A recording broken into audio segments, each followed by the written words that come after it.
It's been a tumultuous few years. We know that the 2008 crisis made a lot of people look back and look at the assets and decide what takes priority or not. We know that BMW is an aspirational buy for a lot of consumers.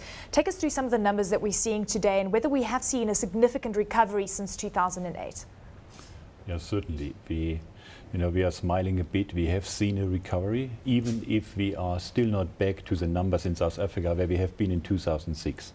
But we are getting closer. Let's put it like this. If we look, for example, year-to-date September, we have in the passenger car market a growth above 20%, double-digit growth. Who would have thought this in the middle of the recession, that it comes back? If we talk about the segment we are in, what we call the premium car segment, we have growth above 10%.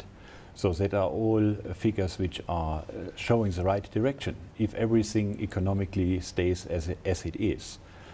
And in South Africa, year to date, the September figures are really, I would say, promising. Yes, one can now say the glass is half full or half empty, as I always say. And one can start to look in the coffee ground a bit and to say, is there any effect that people try to buy cars because they believe the exchange rate of the rand might change over the next time, as we see this to be very volatile, as we have shown before, and all these things. But I always like to be optimistic, and so I think people are buying cars now.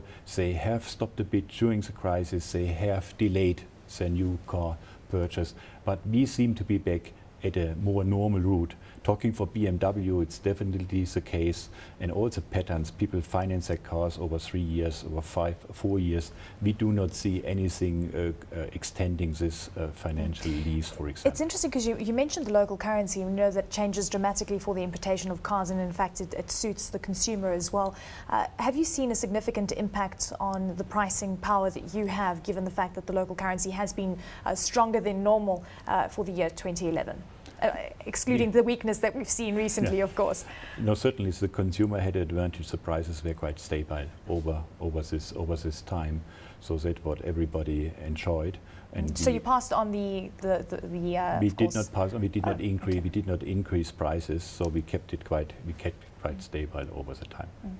Let's touch on what we could see for the rest of the African continent and whether you have been experiencing quite a bit of demand in this space. I know that you predominantly focus on South Africa. What kind of opportunities lie ahead across South Africa's borders? Because surely spending power within the African continent is also increasing dramatically. Certainly, the African continent is a continent which we need to watch. Even if in our market, and I'm talking now for BMW, there will be no big jumps as far as sales are concerned.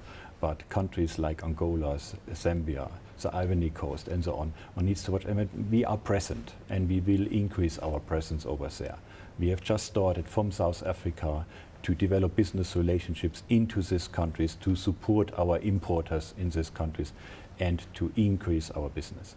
With regards to new technologies, we know that this is going to be a very big focus for BMW going forward. How's this changing the landscape within purchasing from consumers? Are you getting more of a demand within the space? And what is the viability of manufacturing this kind of technology within the continent?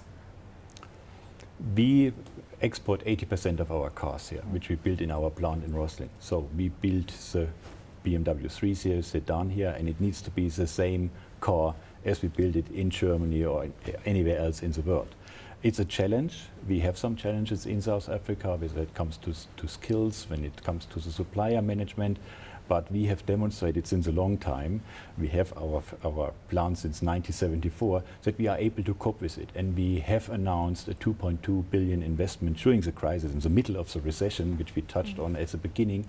And we are on our way to spend this money in order to do the next step with the new 3 Series and to increase the plant volume. Technically, we can go to 87,000 units from roughly 50,000, which we have now, and we will do this, and more will come.